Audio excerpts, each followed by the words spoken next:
La iglesia del 20 de julio es uno de los lugares más emblemáticos de Bogotá para el sector religioso de la población, siendo este un sitio predilecto para la asistencia a alguno de los muchos servicios religiosos que se ofrecen los domingos.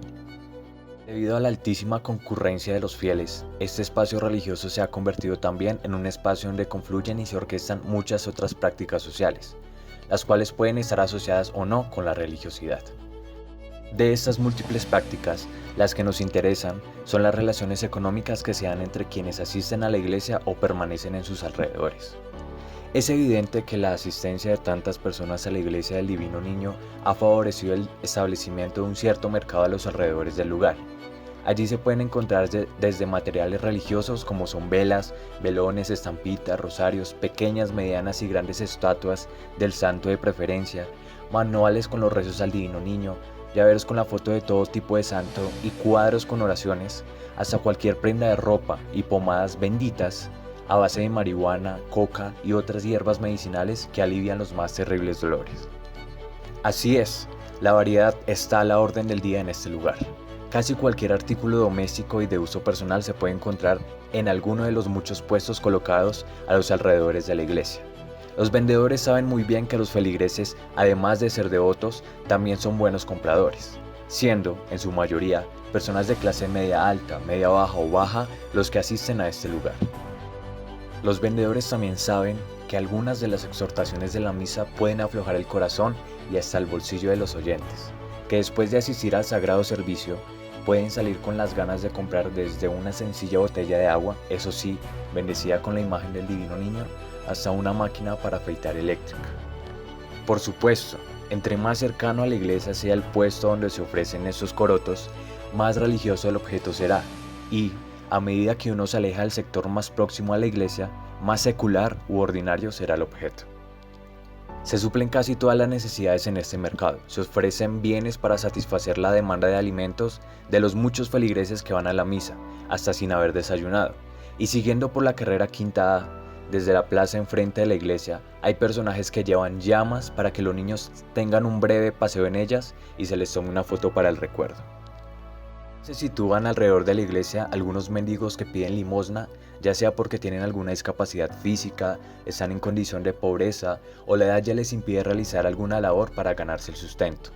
Y acuden justo a este lugar confiando en que la buena voluntad que se ha formado en la conciencia de alguno de los creyentes a causa de algún favor prometido, alguna penitencia a pagar, o por la amonestación del cura predicador que indica que se debe ayudar al pobre porque así serán agradables a Dios sus acciones y éste les bendecirá, o cosas por el estilo, les favorecerá.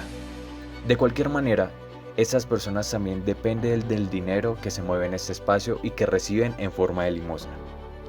Dentro de la iglesia, como es bien sabido, las relaciones económicas tienen más que ver con el pago de las limosnas en un momento específico en medio de la Eucaristía, o en las urnas designadas todo el tiempo para ello. Algunas de estas debajo de santos o vírgenes que cada creyente, según su preferencia, puede elegir para pagar algún favor. O, también, con las veladoras eléctricas que se encienden por las monedas que se añadan, etc.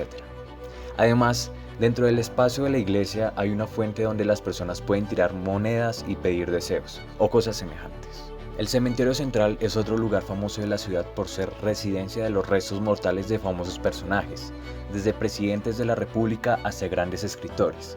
Y, además, es famoso por ser el cementerio más antiguo de la ciudad, que data de 1836.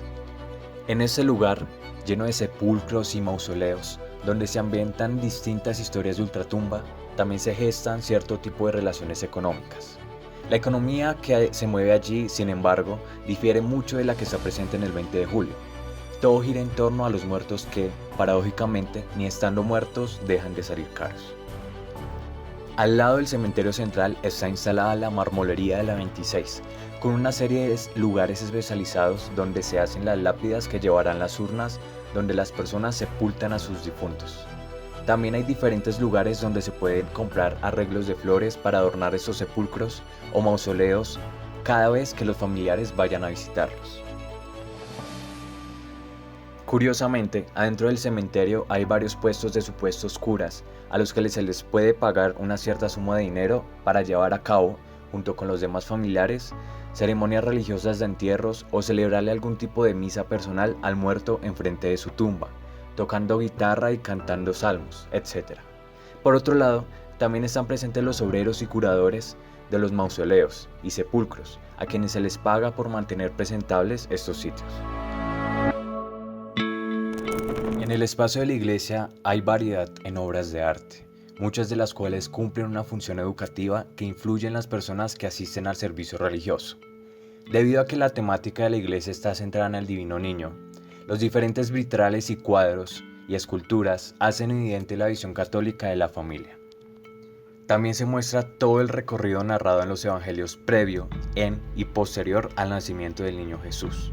Hay, además, varias inscripciones puestas en la parte de la fachada de la iglesia y en sus alrededores, que indican el tiempo que lleva la iglesia en este lugar, reconoce a la comunidad salesiana por su obra y conmemora al sacerdote fundador de la misma, Juan de Rizo Batistón, un misionero de la orden salesiana que llegó al país en 1914 y fundó el culto al Divino Niño y la iglesia en 1935.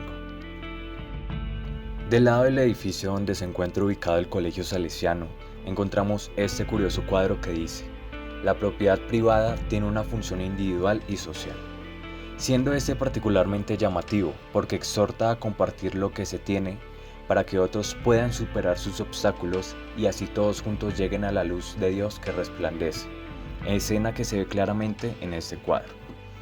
Ya en el cementerio toda la temática gira en torno a la muerte, desde la cruz que históricamente se ha convertido en su símbolo y se encuentra de alguna otra manera en todas partes, hasta el Cronos con la hoz, que básicamente enseña que el tiempo se encarga, tarde o temprano, de cegar cada una de las almas que han de pasar a la muerte. Sin embargo, debajo de esta figura se encuentra una inscripción en latín que traduce literalmente: esperamos la resurrección de los muertos, siendo esta una creencia cristiana bien diferenciada de la reencarnación en la que creen otras culturas. Se bendijo la primera piedra y se comenzó a construir en 1937. Los planos fueron hechos por los señores coadjutores salesianos Juan Buscaglione y Constantino de Castro. En 1945 se traslada la imagen al templo, que para ese entonces ya estaba terminado. En 1942, Monseñor Ismael Perdomo erige la parroquia del Niño Jesús y ese mismo año se inauguró el templo. Este contaba con una capacidad para 1000 personas. En 1989, el padre Rodrigo Díaz comienza la ampliación del templo por la gran afluencia que éste tenía. Se remodeló el altar principal y se construyó un salón auxiliar, donde se encuentra el domo. En 1992 se inauguró el nuevo templo con capacidad para 6000 personas. La plazoleta del 20 de julio tiene las dos partes del complejo El Salesiano. Por un lado, tiene el Colegio Salesiano Juan de Rizo, que toma casi un costado entero de la plazoleta, y por el otro, inmediatamente siguiente al colegio, se encuentra la parte principal del complejo, donde se encuentra el templo, las oficinas, las librerías, el despacho parroquial, etc. El frontispicio del templo tiene un estilo neogótico sin muchos detalles. Tiene una torre que posa sobre lo que antes era la proyección de la nave central en la fachada. Esta torre, de 4 caras, cuenta con relojes de agujas en cada una. Tiene, también, 4 rejillas de ventilación con marco de arco, en los que hay ventanas en los arcos. La torre es rematada en aguja, de color roja y blanca, con 4 pequeñas ventanas con marco arcado, en cuya cima se encuentra una cruz. Las márgenes de las 2 antiguas naves laterales tienen pórticos rectangulares en un marco arcado. Arriba de los pórticos hay una ventana cuadrada. Sobre la proyección de las 3 naves hay remates que asemejan la forma de una ficha de alfil de ajedrez. Una sobre los laterales, en las esquinas, y 2 sobre la central, custodiando los cimientos de la torre. La puerta mayor es rectangular y a sus lados tiene 2 columnas clásicas. El frontispicio da hacia la plazoleta del Niño Jesús. La iglesia cuenta con un estilo de planta basilical con 3 naves. Antes de la ampliación contaba con un estilo de planta de cruz latina. La arquitectura de la iglesia cuenta con un alzado de 2 niveles sin galerías. es decir, las dos naves laterales tienen el techo más bajo que la central. Sobre el techo de estas naves laterales cuelgan bonitas lámparas doradas con una forma similar a la de los candelabros. Sosteniendo el techo están columnas de forma prísmica con un capitel compuesto. Estas se encuentran en los costados externos e internos de las naves laterales.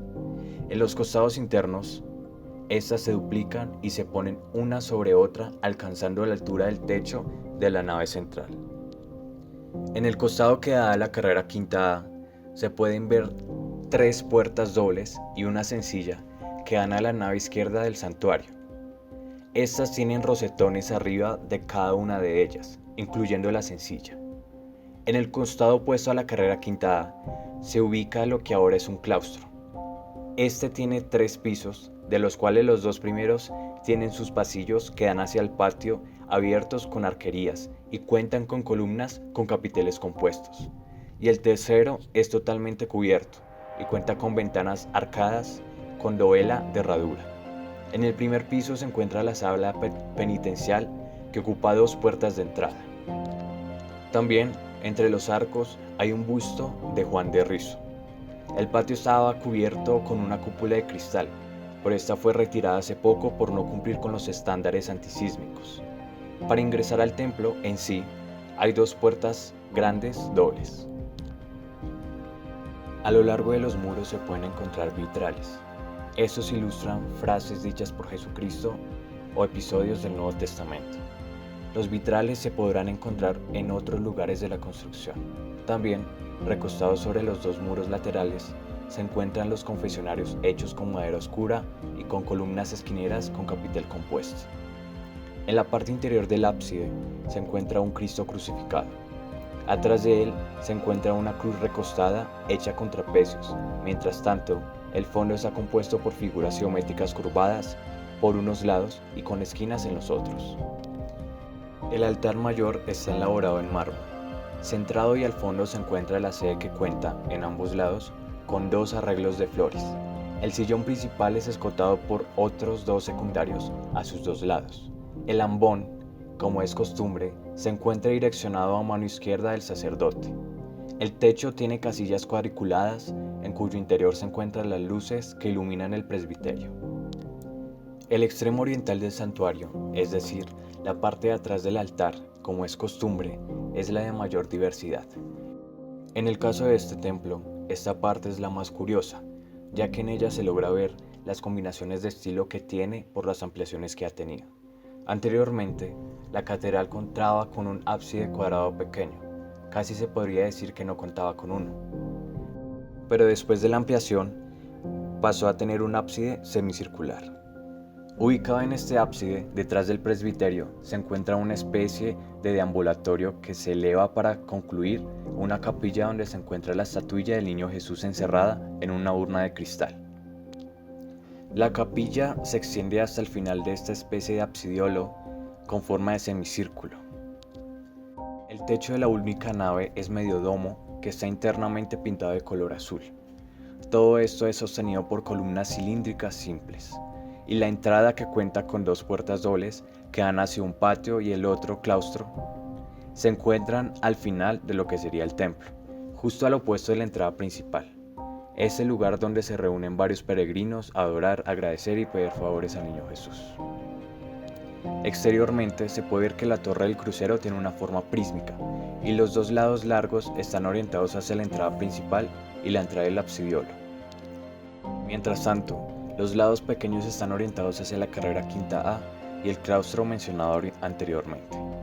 Los lados grandes cuentan con 4 ventanas con arcos de medio punto, mientras que los lados pequeños solo cuentan con 3. La torre es coronada por una pirámide blanca de 4 caras cuyos marcados y gruesos vértices son rojos. Además es rematada con una punta. En la base de esta pirámide se encuentran 4 rosetones en las 4 caras de la torre que están cubiertos por una especie de gablete. Son esos gabletes los que alteran la forma piramidal de la punta justo en la base de esta. Se ve, también, que sobre la capilla del absidiolo de forma semicircular hay un medio domo que está unido al ábside, también semicircular. Da la forma de dos D mayúsculas, una más grande que la otra, pegadas. Como se mencionó, justo detrás del templo hay un patio. Por los caminos de este hay uno que recorre paralelamente el transepto del templo. Por un lado, conduce a un portón que da a la carrera Quinta A, y por el otro, a mitad de camino, hay un camino cubierto que conduce en dirección a un edificio de un piso. Por el otro lado, conduce a unas escaleras descendientes que llevan a mano derecha al parqueadero y a mano izquierda a la librería salesiana. Justo enfrente de la entrada de esta librería hay unos jardines. Al lado de la entrada se instalan ventanas de comestibles. Volviendo al patio, este está arcado por columnas cuadradas de ladrillo con capiteles compuestos. Está dividido en dos por la trifurcación del camino mencionado. En una parte hay una depresión con escaleras. Esta parte del patio está unida a un edificio de 4 pisos. Mientras tanto, la otra parte del patio tiene una fuente en el medio y limita con el edificio de un piso ya mencionado y con los muros que dan a la calle. En el cementerio central se destacan los mausoleos, las estatuas y los cenotafios. Aunque el lugar donde se concentran las respectivas tumbas de los personajes más destacados, en todo el centro del cementerio, estaba cerrado, a los alrededores había varias tumbas de personajes destacados. Estaba la tumba del que fuera presidente de Colombia en 1874 hasta 1876, con su respectivo busto. Su nombre era Santiago Pérez. En uno de los mausoleos familiares había una pintura de quizás un Jesús negro, que le hacía resaltar por los vivos colores a su alrededor. Encontramos mausoleos bien hechos en mármol, muy bien pulidos, sostenidos por sus respectivas columnas. Había una estatua de un poeta colombiano, que también fue un diplomático destacado. Su nombre era Ismael Arciniegas. Aparece como un escritor, con una libreta y pluma en su mano. Detrás de la figura una lira grande y una mujer, quizá una musa, que le corona con un laurel. En la parte de debajo de la tumba hay una inscripción de uno de sus poemas que dice: "No hay muerte, porque la vida es el universo". Hay inscripciones de la logia masona, con su propio panteón, al igual que está el panteón del ejército, de la policía, la Asociación de Trabajadores Municipales, la Sociedad de la Cruz, las Carmelitas y los Dominicos, entre otros. También hay una inscripción de la Universidad Externado, con 3 tumbas respectivamente. En todo el cementerio se pueden apreciar varios obeliscos, con distintas figuritas grabadas en ellos y de diferentes tamaños. El sincretismo se encuentra arquitectónicamente en varias partes de la iglesia del 20 de julio. Para empezar, los capiteles de las columnas toman forma de los estilos clásico y prerrománico. En el frontispicio, el estilo es semejante al neogótico, sin embargo, su simpleza hace recordar al estilo colonial. Además, la puerta principal cuenta con 2 columnas con un techo que hace recordar al estilo neoclásico. En el interior se puede ver también arte contemporáneo, como en el ábside interior del templo y en el ábside interior de la capilla. El claustro pegado a una nave lateral asemeja al estilo neocolonial. Varias de las rejas usadas para proteger las vidrieras son similares a las usadas en casas de gente normal. La arquitectura exterior de los edificios ajenos al templo hace recordar al estilo victoriano usado en fábricas. Obviamente el parqueadero, una necesidad contemporánea, también causa un sincretismo con el estilo original. Y, por último, la forma del complejo se asemeja a la de las abadías románicas europeas. El catolicismo en sí tiene muchos elementos de sincretismo. Desde que Constantino y Teodosio, emperadores del Imperio Romano, aceptaron al cristianismo como religión oficial del imperio, las raíces judeocristianas y las raíces grecorromanas tuvieron una cierta simbiosis pese a sus contrariedades. Además, una vez hecha la conquista de América por españoles y portugueses, a quienes el Papa de turno dividiera las tierras de la conquista, la religión católica se impuso a punta de sangre a todos los nativos, haciendo más fácil esta tarea de conversión por medio de la comparación artística que tenían los elementos de las divinidades aborígenes en sus representaciones con los personajes del catolicismo.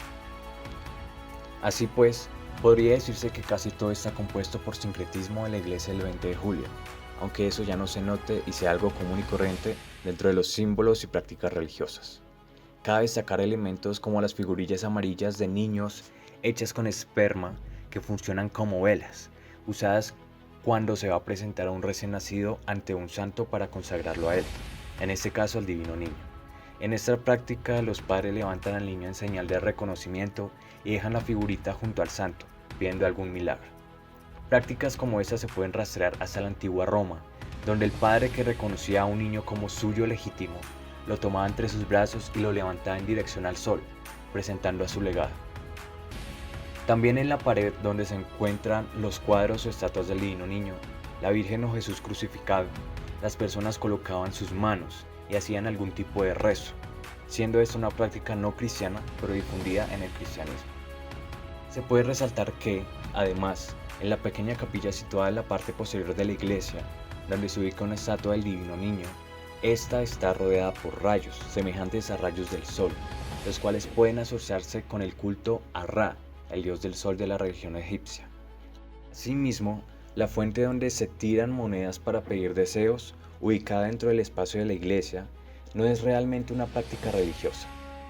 En el cementerio hay muchas otras figuras que muestran el sincretismo de manera mucho más evidente. Se ve mucho la corona de laurel en las estatuas, símbolo de las grandes hazañas en la cultura grecorromana. La llama eterna, que vimos en algunos mausoleos, es símbolo de la inmortalidad. También habían panteones con figuras alusivas a la cultura egipcia, aun cuando llevaban también la cruz representativa del cristianismo. Se relacionan con Plutón, dios romano de la muerte.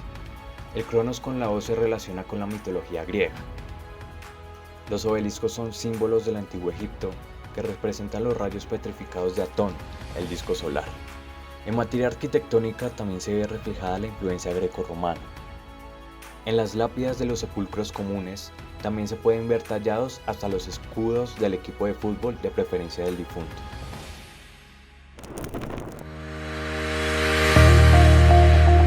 El proceso de enclasamiento, término acuñado por Bourdieu, se manifiesta en el cementerio de las siguientes formas. Primero, hay una distribución en el espacio del cementerio que permite distinguir entre los sectores más importantes del cementerio, donde se ubican los grandes personajes establecidos hacia el centro, y los sectores menos importantes o comunes del cementerio, ubicados en la periferia. Segundo, son distintos los mausoleos o panteones donde se encuentran las familias o personajes que han tenido un capital económico y cultural mayor, a los sepulcros de personas, digámoslo así, del común, que no adquirieron estos niveles de capital económico o cultural. Esto se hace evidente por cómo están construidas las tumbas, las figuras de arte u obras arquitectónicas que tienen, las inscripciones de las placas y hasta el espacio mismo que tienen las tumbas a su disposición. Unas son muy cercanas y con pequeñas lápidas, los sepulcros de las personas más comunes, y otras son mucho más amplias y con una distancia considerable respecto a otras tumbas o mausoleos. Tercero, de las cosas más enclasantes, diría Bourdieu, son las obras de arte legítimas que permiten la reproducción de distingos al infinito. Pues bien, esto es de lo más evidente en el cementerio. Inclusive el Cronos con la hoz está en la entrada del lugar más exclusivo del cementerio, donde reposan los restos de los más importantes y distinguidos personajes. Se nota esta diferenciación, incluso de un panteón y mausoleo a otro, destacando algún obelisco, alguna figura de gran tamaño de santos o ángeles, alguna inscripción de caracteres griegos o latinos, alguna escultura, pintura o busto, etc. Que haga notar la reputación que ha tenido esta familia o persona en particular. Es curioso ver cómo los sepulcros más sencillos tienen en sus lápidas escudos de equipos de fútbol, cosa que jamás se ve en los sepulcros más destacados, que gozan de un gusto y juicio estético mucho más refinado.